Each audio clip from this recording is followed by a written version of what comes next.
오늘 주신 하나님의 말씀은 히브리서 3장 12절에서 14절입니다. 형제들아, 너희가 삼가 혹 너희 중에 누가 믿지 아니하는 악심을 품고 살아계신 하나님에게서 떨어질까 염려할 것이요, 오직 오늘이라 일컫는 동안에 매일 피차 권면하여 너희 중에 누구든지 죄의 유혹으로 강팍게 됨을 면하라. 우리가 시작할 때에 확실한 것을 끝까지 견고히 잡으면 그리스도와 함께 참여한 자가 되리라. 아멘.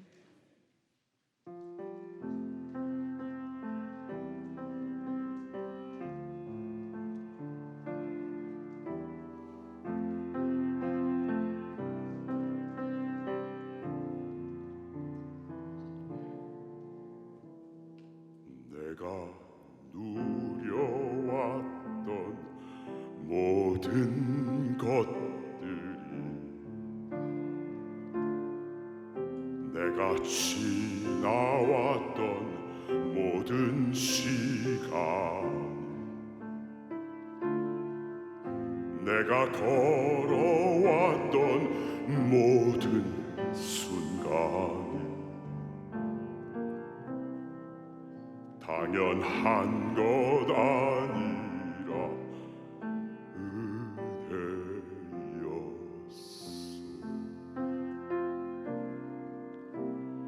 아침 해가 뜨고 저녁에 노을,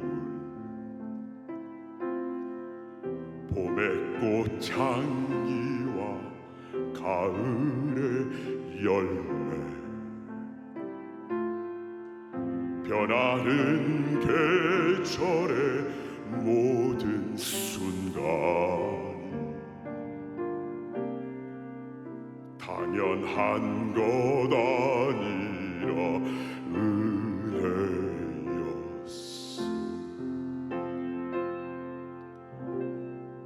모든 것이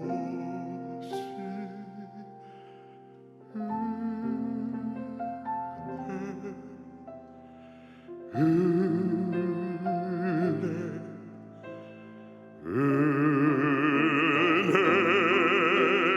하나님,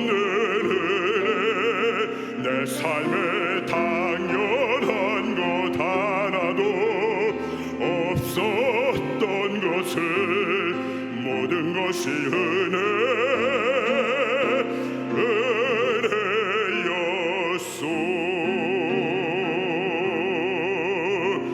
내가 이 땅에 태어나 사는 것,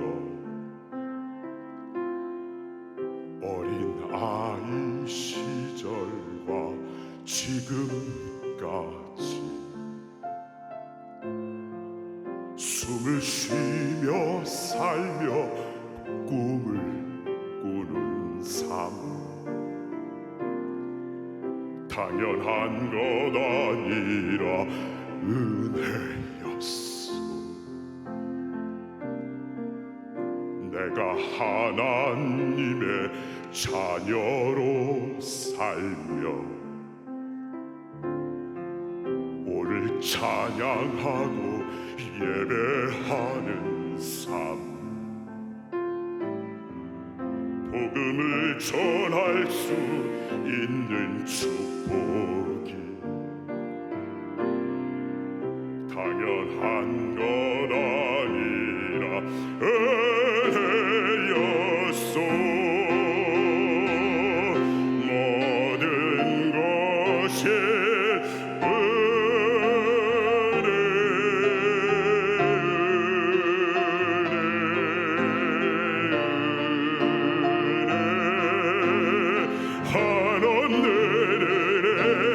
내 삶에 당연한 것 하나도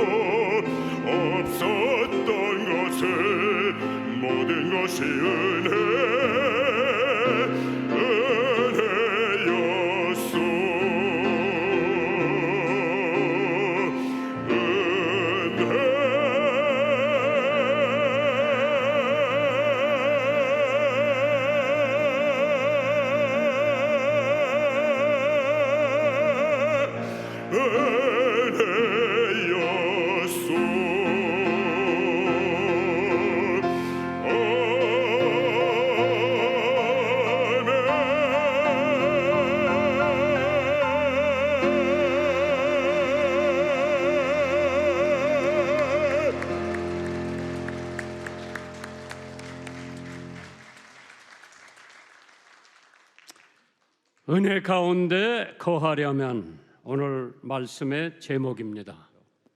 은혜로 우리는 살고 은혜로 일하고 은혜로 먹고 은혜로 자고 은혜로 기도하고 은혜로 사랑하고 은혜로 천국 가는 줄 믿으시기 바랍니다.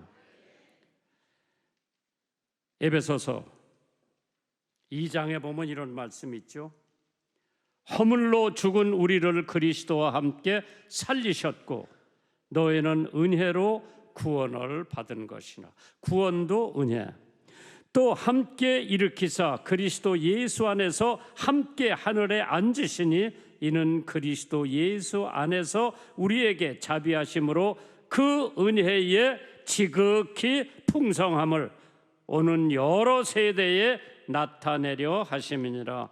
너희는 그 은혜로 인하여 이거 늘 여러분들이 외워야 하는 말씀인데 너희는 그 은혜로 하나님의 은혜에 의하여 믿음으로 말미암아 구원을 받았으니 이것이 너에게서 난 것이 아니요 하나님의 은혜라고 그랬어요.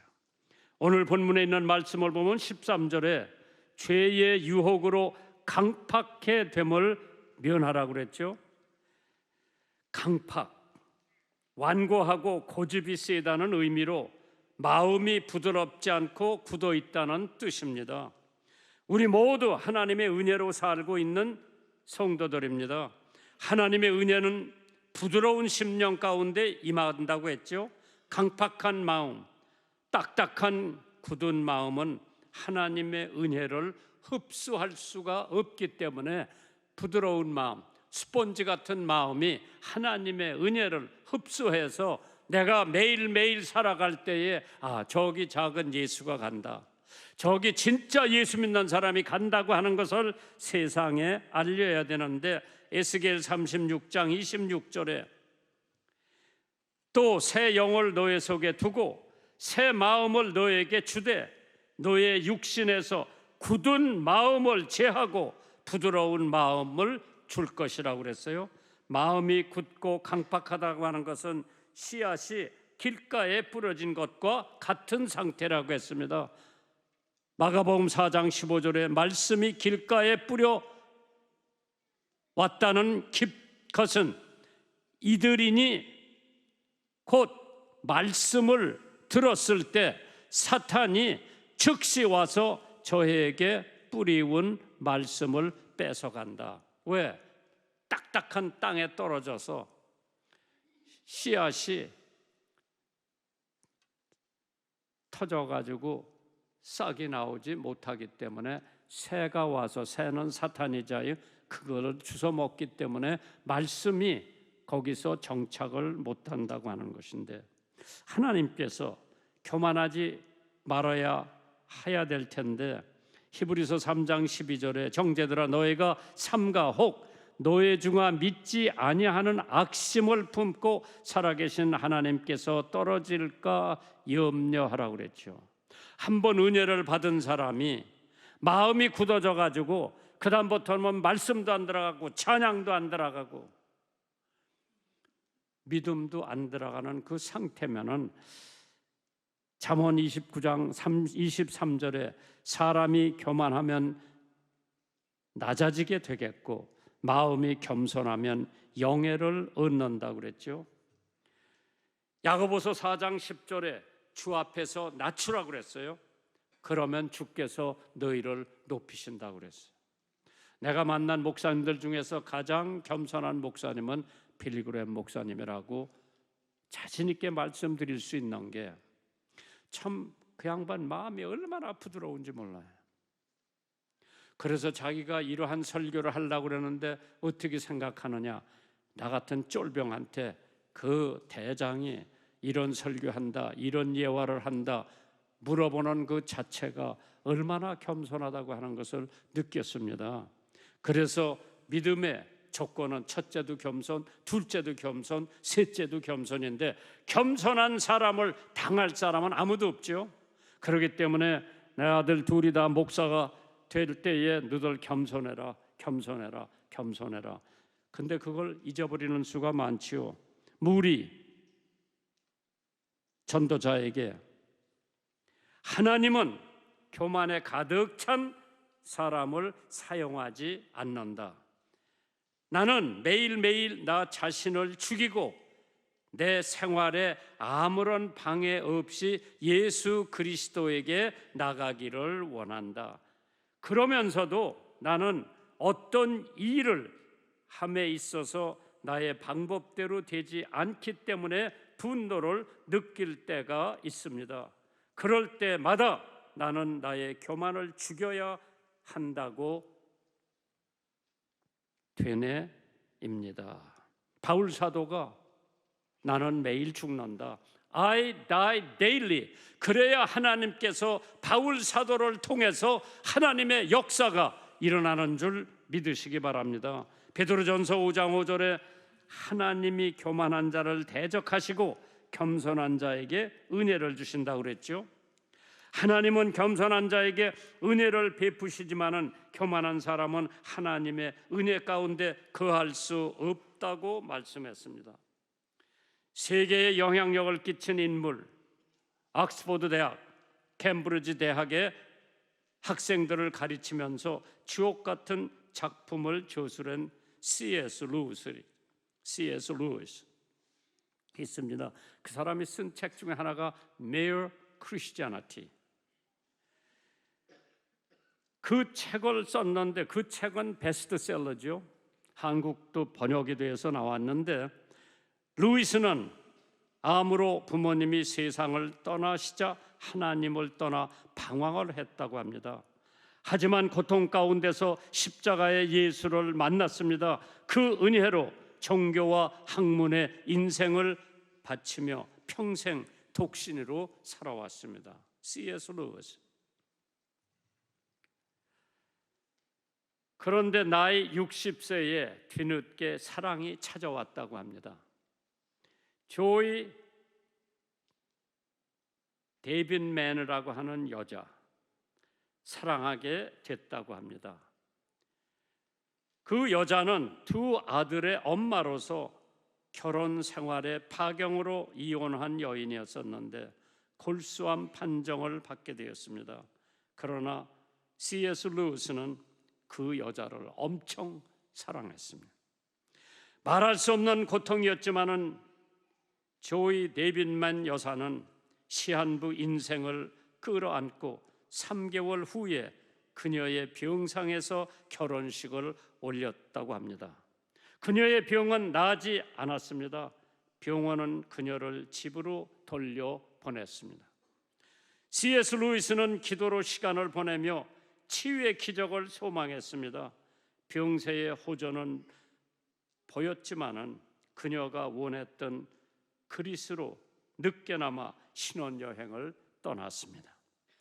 그러나 골수암이 재발했고 이듬해 그녀는 천국으로 떠났습니다. C.S. 루이스는 골다공증의 육체적 고통과 함께 아내를 보살피느라 탈진한 상태에서 아내의 죽음을 맞이하게 되었습니다. C.S. 루이스는 아내를 잃은 슬픔에 격정적으로 하나님께 질문을 던졌습니다. 하나님의 은혜를 깨닫게 되었습니다. 옥스퍼드 대학에 강의를 했을 때 한 젊은이가 C.S. 루이스에게 이러한 질문을 던졌다고 합니다. 교수님, 하나님이 살아 계시다면 왜 이 세상에 형언할 수 없는, 설명할 수 없는 고통을 주십니까? 그러자 C.S. 루이스는 형제여, 이 세상을 살아가는 사람들이 그러지 않아도 오만과 교만한데 고통마저 없다면 얼마나 더 교만하겠는가? 고통은 사람을 깨우쳐주는 하나님의 확성기이며 하나님의 메가폰이라고 대답을 했다고 합니다. 인생의 고난과 고통을 주시는 하나님의 뜻이 어디 있는지 알 수는 없지만은 하지만 분명한 사실은 그리스도인으로 고난이 찾아올 때마다 나 자신을 돌아보아 겸손히 무릎을 꿇고 하나님을 의지해야 한다고 하는 야고보서 4장 6절의 말씀입니다. 그러나 더욱 큰 은혜를 주시나니 그러므로 일러스되 하나님이 교만한 자를 물리치시고 겸손한 자에게 은혜를 주신다고 약속했습니다. 교만은 여러 가지 형태로 가지고 있는데 거만한 태도를 갖고 있는 사람들에게는 쉽게 발견할 수 있다고 합니다. 마음이 교만한 사람은 심령이 굳고 강팍한 사람이라고 했습니다. 교만은 겸손의 반대 개념으로 스스로 우월감을 심중에 품고 언제나 자기 중심이 되지 않으면 만족하지 못하는 마음의 상태라고 했습니다. 철저히 자기 중심적이며 철저히 손해보지 않으려는 마음, 타인을 용납하지 못하는 마음, 이 모두가 교만한 마음이며 교만이 최대의 죄라고 했습니다. 시편 31편 23절에 너의 모든 성도들아 여호와를 사랑하라. 여호와께서 성실한 자를 보호하시고 교만히 행하는 자에게 엄중히 갚으시느니라. 사울이 대표적인 인물입니다. 왕이 된 후에 겸손했었지만은 왕이 된 후에 자만하여 하나님 말씀대로 행하지 않고 자기 뜻대로 행하다가 하나님께 버림을 받게 됩니다. 사울처럼 많은 사람들이 성령으로 시작한 일을 육으로 마치는 이유는 바로 교만 때문이라고 했습니다. 교만한 사람은 하나님의 은혜 가운데 거할 수가 없다는 것을 기억하고 교만을 회개하며 겸손한 모습으로 바로 서야 되는 줄 압니다. 그래서 저는 구약에 한번 찾아봤어요. 누가 가장 하나님의 은혜를 많이 받은 사람인가? 역시 욥이 아닌가 생각을 해봤습니다. 여러분이 잘 아시는 기원전 431년에 아데네가 스파르타와 전쟁을 하게 됩니다. 모든 면에서 아덴이 우월합니다. 군사도 더 많고 무기도 더 많고, 그러나 스파르타는 농업 국가로서 군인도 별로 많지 않고 많대야 정예 부대가 아니었는데 역시 군사 물자도 얼마 없는 스파르타가 그 전쟁에 이긴 것이 겸손하고 교만의 싸움이었다고 합니다. 스파르타는 겸손한 은혜를 알고 있었기에 강력한 아덴이라고 하는 군대를 쳐 물리칠 수가 있다고 했죠. 욥의 생활을 한번 들여다보니까 은혜와 겸손의 대명사로 알려진 욥이 결국 사탄의 시험에서, 사탄과 싸움에서 승리하는 모습이 나옵니다. 1장에 보니까 그 사람은 온전하고 정직하여 하나님을 경외하며 악에서 떠난 자라 은혜를 받고 은혜를 안 사람이라고 했습니다.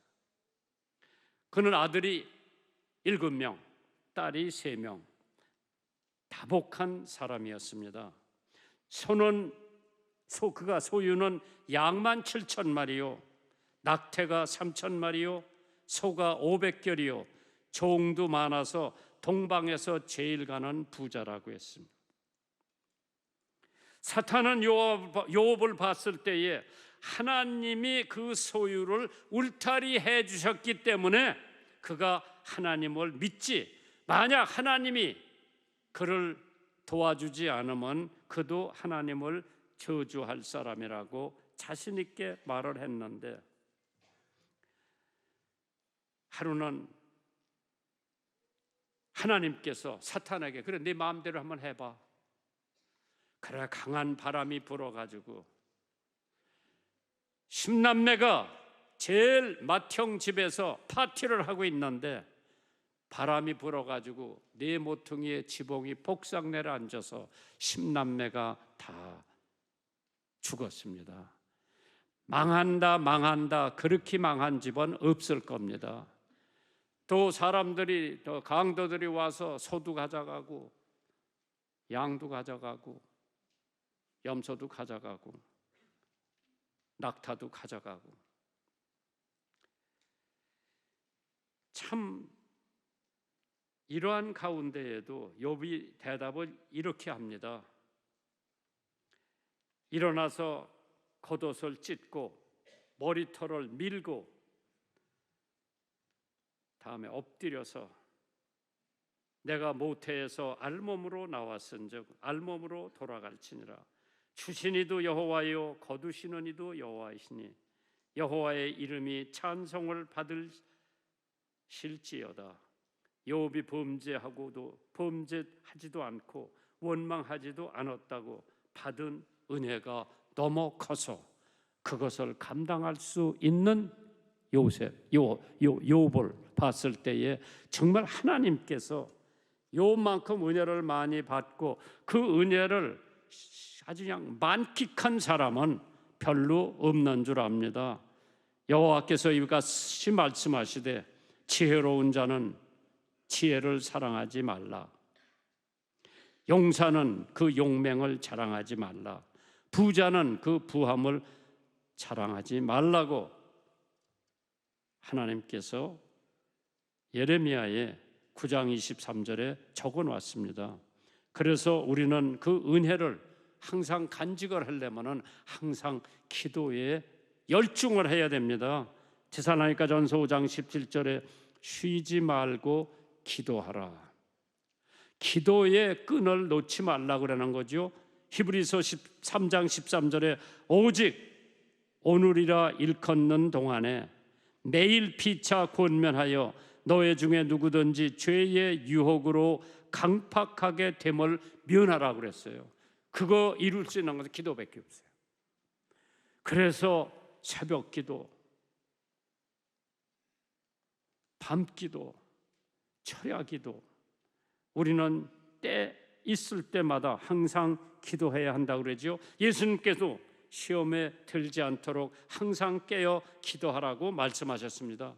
마태복음 26장 41절에 시험에 들지 않게 깨어 있어 기도하라. 마음은 원이로되 육신이 약하도다. 새벽 기도에 그렇게 가고 싶어도 몸이 따라주질 않아서 일어나지 못해서 새벽 기도 못 하는 사람들 더러 있어요. 지금 우리 방송국에 뉴올리언스의 침례교 신학대학 총장이 와 있어요. 가족들하고. 그래서 한국에 새벽 기도 한번 가보라고 어저께 사랑의 교회 새벽 기도에 보냈어요. 내외 애들 넷 또 같이 오신 학장 해가지고 새벽 기도 갔어요. 가가지고 그 사람들이 얼마나 감동을 받았고 그 교회 성도들이 얼마나 은혜를 받았던지 내년 4월에 특별 새벽 기도가 있으니까 다시 오라고 오정현 목사가 부탁을 했다고 그러더라고요. 참 우리가 죄의 유혹을 또 시험에 빠지면은 심령이 강팍해지기 때문에 시험에 들지 않기 위해서 우리는 늘 깨어서 기도해야 한다고 그랬죠. 눈에 보이지 않지만은 우리는 날마다 영적 전쟁 가운데 살고 있습니다. 기도하는 자는 강한 영적인 군사로 설 수가 있지만은 기도하기에 게으르지 않고 열심히 기도하는 자에게 하나님 은혜 가운데에 살고 거하게 마련입니다. 미국의 한 병원 문 앞에 버려진 어린아이가 있었습니다. 아이는 정신지체 뇌성마비라는 장애가 있었고 감염으로 두 눈까지 실명된 상태였습니다. 버려진 아이의 상태를 확인한 의사들도 아이가 곧 죽을 거라고 예상하고 3가지 중증장애를 가진 아이를 맡아서 키울 사람을 찾는 일도 불가능했다고 합니다. 그러나 가여운 아이를 소식을 들은 은퇴한 간호사가 자신의 집으로 데려다가 돌보겠다고 자청을 했습니다. 혼자서 음식을 먹을 수도 없는 아이를 후에 간호사가 튜브로 우유를 먹이고 그 아이의 온몸을 주물러주며 하나님께 늘 기도를 합니다. 하나님, 이 아이에게도 하나님의 계획이 있으실 줄 믿습니다. 이 아이를 살려주시고 꼭 하나님을 찬양하는 사람이 되게 해주세요. 하나님은 그 간절한 기도를 응답하셨습니다. 이유식을 씹지도 못하던 아이가 5살이 되면서 손가락을 움직이기 시작하고 15살이 되면서 걸을 수 있었습니다. 그리고 16살 때에 한 번 들은 음악을 그대로 피아노를 연주하는 믿을 수 없는 천재성을 가지고 있는 것을 발견했다고 합니다. 바로 이 기적의 피아니스트가 레슬리 랩디라고 하는 아이입니다. 하나님께서 기도하면 반드시 들어주시는 것을 믿고 포기하지 않고 기도했던 그 간호사, 기도가 그 아이를 세계적인 피아니스트로 만들어 주셨습니다. 사람은 생명을 살리고 기도는 기적을 이루고 하나님이 주신 마음으로 이웃을 사랑하며 무엇보다 간절히 기도하면 살릴 길이 있고 기도만이 기적을 이룰 수 있다고 했습니다. 그렇기 때문에 마가복음 9장 29절에 이르시되 기도 외에 다른 것으로는 이런 유가 나갈 수가 없느니라 하시니라. 예수님도 항상 기도하셨습니다. 예수님의 사역에 있어서 기도를 절대 불가결한 것으로 생각했습니다. 하나님이 그 아들이신 예수도 이 땅 가운데 기도하셨다면 연약한 우리들도 우리 대장이 그렇게 열심히 기도했는데 나도 기도 끈을 놓지 말아야 합니다. 에베소서 6장 18절에 모든 기도와 간구로 하되 무시로 성령 안에서 기도하고 이를 위하여 깨어 구하기를 항상 힘쓰며 여러 성도들을 위하여 기도하라고 했습니다. 마가복음 9장을 펴보면 제자들은 귀신을 쫓아내지 못했으나 예수님께서 귀신 들린 아이를 고치시는 장면이 나옵니다. 그때 제자들이 왜 우리는 귀신을 쫓아내지 못했습니까? 물어봤을 때에 예수님께서 하신 말씀이시요, 기도 외에 다른 것으로는 이러한 유가 나갈 수가 없느니라. 이는 기도의 능력과 중요성을 보여주시는 장면이었습니다. 그렇기 때문에 간절한 기도만이 원수의 공격을 막을 수가 있다고 했습니다.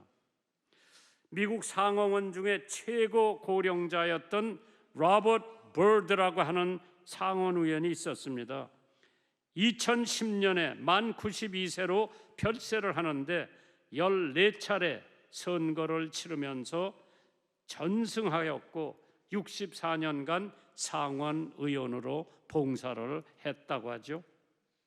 하루는 로버트 버드 의원이 자신의 아들들이 어렸을 때 어린아이들의 친구들이 자기 집에 와서 놀면서 서로 자기 아버지가 제일이라고 자랑하는 얘기를 들었다고 합니다. 한 아이가 우리 아버지는 주지사와 제일 친한다고 칭찬하고 자랑을 합니다.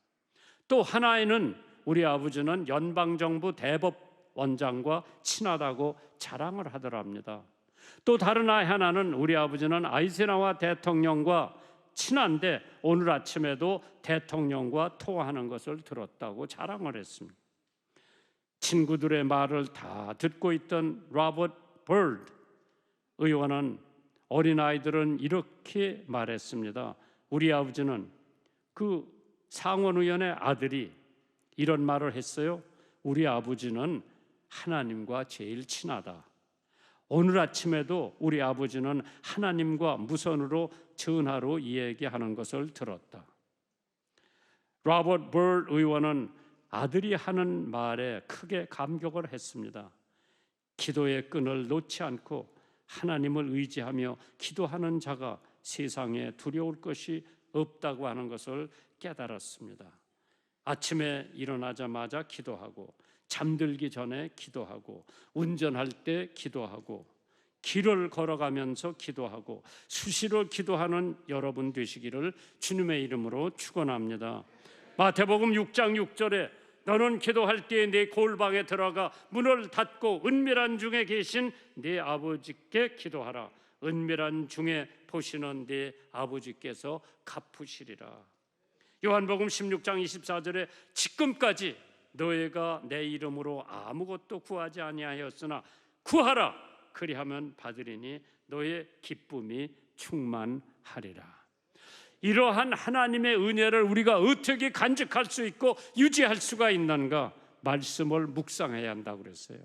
히브리서 12장 14절에 우리가 시작할 때 확실한 말씀이 우리를 끝까지 견고히 잡으면 그리스도와 함께 참여한 자가 되리라. 여호수아 1장 8절이죠. 이 율법 책을 네 입에서 떠나지 말게 하며 주야로 밤낮으로 그것을 묵상하여 그 가운데 기록된 다 지켜 행하라. 그리하면 네 길이 평탄하게 될 것이라. 네가 형통하리라. 독일의 종교개혁자 마틴 루터는 성경으로 교육받지 않은 자에게 나타나는 세 가지 현상을 이렇게 결론지었다고 합니다. 첫째, 하나님의 의를 저버리고 부정과 불법을 행한다. 둘째, 어두움에 사로잡혀 불안과 어두움 속에 산다. 셋째, 마귀의 종이 되어 천국과 멀어지고 지옥의 삶을 살게 된다고 했어요. 그렇기 때문에 성경을 묵상하라, 말씀을 삶에 적용하라고 했습니다. 오늘 여러분과 나에게 하나님께서 주신 가장 큰 선물은 하나님의 살아계신 말씀이에요. 그런데 그 말씀책이 그냥 선번에 먼지가 수두룩하게 쌓일 정도가 있으면 그 사람의 영혼이 죽었다고 하는 것을 알려주는 겁니다. 시편 119편 50절에 이 말씀은 나의 고난 중에 위로라. 주의 말씀이 나를 살리셨느니라. 천지는 없어질지언정 하나님의 말씀은 1.1획도 없어지지 않는다고 했습니다. 여호와의 율법은 완전하여 영혼을 소생케 하여 여호와의 증거는 확실하여 우둔한 자를 지혜롭게 한다고 했습니다. 하나님께서 이러한 역사, 하나님께서 말씀을 통해서 우리에게 역사를 하신다. 미국의 유명한 카보이 하나가 있어요. 로이 로저스라고 하는 카보이 아내 이름이 네일 로저스라고 하는 여사입니다. 그는 녹음, 예술과 TV, 영화에서 상당한 성공을 이룬 사람으로서 부와 명성을 얻고 남은 일생을 편안하게 보낼 수가 있었습니다. 그런데도 데일 로저스는 그의 남은 일생을 가난한 사람들, 병든 사람들, 버려진 아이들을 또 고아들, 청소년들을 위해 헌신하며 봉사하였고 9,000번의 이상의 봉사를 통해 미국 정부로부터 가장 많은 감사장을 받은 사람이라고 합니다. 그녀는 어려운 때에 하나님이라는 그녀의 자서전에서 이렇게 말을 합니다. 나는 마약에 빠져 있었고 인생의 가장 밑바닥에까지 떨어져 쓰레기같이 되었다. 그런 자리에서 나를 구한 것은 성경 말씀이라고 그랬어요. 말씀을 묵상하고 말씀을 간직하고 말씀대로만 살면 우리는 하나님의 은혜 넘치게 받고 그 하나님의 넘치는 은혜를 계속 간직할 수 있는 것은 하나님의 말씀을 통해서 이루어진다고 했습니다. 세상의 모든 학문과 지식을 통달하여도 하나님과 그분의 세계를 알지 못하고 내가 누구인지, 내가 왜 살아야 하는지, 내가 어디로 가고 있는지 알지 못한다면 그 사람은 인생에 있어 가장 중요한 것을 놓치고 사는 사람들입니다. 우리에게 참 진리의 길 계시하며 지혜를 얻게 하며 우리의 영혼을 소선케 하는 하나님의 말씀을 묵상함으로써 그 말씀대로 살아갈 때에 나는 하나님의 주시는 그 은혜를 받고 그 은혜를 간직할 수가 있는 줄 믿으시기 바랍니다. 참 인생을 살아가다 보면은 그 은혜를 놓칠 때가 얼마나 많은지 몰라요. 그래서 그 은혜를 놓치기 전에 우리는 그 은혜를 받아서 간직하려면 하나님의 말씀, 기도, 그 다음에 사랑, 이것이 전제되지 않는 한 하나님이 주고 싶은 은혜를 줄 수도 없지만은 우리는 받을 형편이 안 되기 때문에 우리는 그 은혜로 인하여 믿음으로 말미암아 구원을 얻나니 이것이 너에게서 난 것이 아니요 하나님의 선물이라고 했습니다. 여러분이 준비하신 헌금 하나님 앞에 봉헌합니다.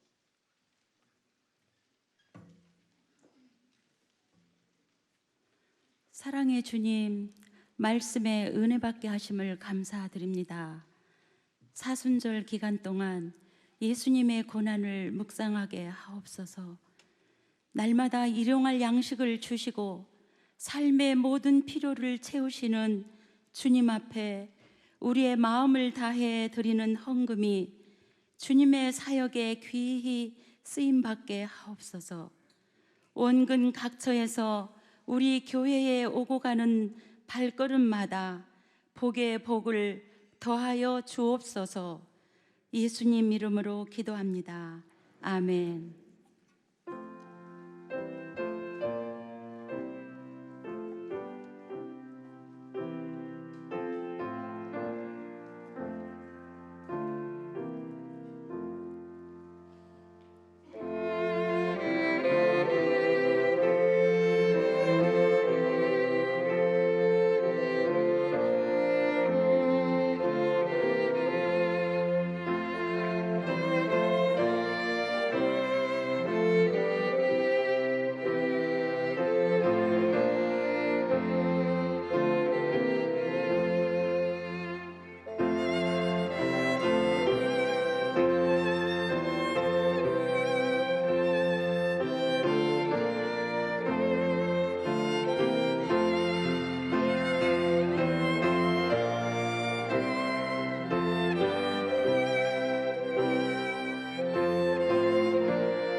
찬송가 하나님의 은혜로 1절로 4절까지 함께 찬송하시겠습니다.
기도로 여러분들을 축복하겠습니다. 하나님 아버지, 믿음의 유산을 우리 안디옥 교회로부터 물려받아 하나님 오늘 말씀한 것처럼 그 마음을 하나님 말씀으로 부드럽게 하고 하나님이 그 마음을 간절히 그 채워주시사 하나님을 경외하고 하나님을 두려워하며 하나님 제일로 살아가는 우리 안디옥 교회 성도들의 믿음을 받는 다음 세대들이 나오게 하여 주심을 감사합니다. 우리 귀한 젊은이들이 하나님께 영광 돌리는 삶을 살게 축복하여 주시옵소서. 이제는 우리 주 예수 그리스도의 지극히 크신 은혜, 하나님 아버지의 무한하신 사랑, 성령님의 감동 감하심이 오늘 말씀과 예배를 통해 하나님의 음성을 듣고 돌아가는 귀한 권속들 머리 위에 지금부터 영원히 함께 하시기를 축원하옵나이다. 아멘.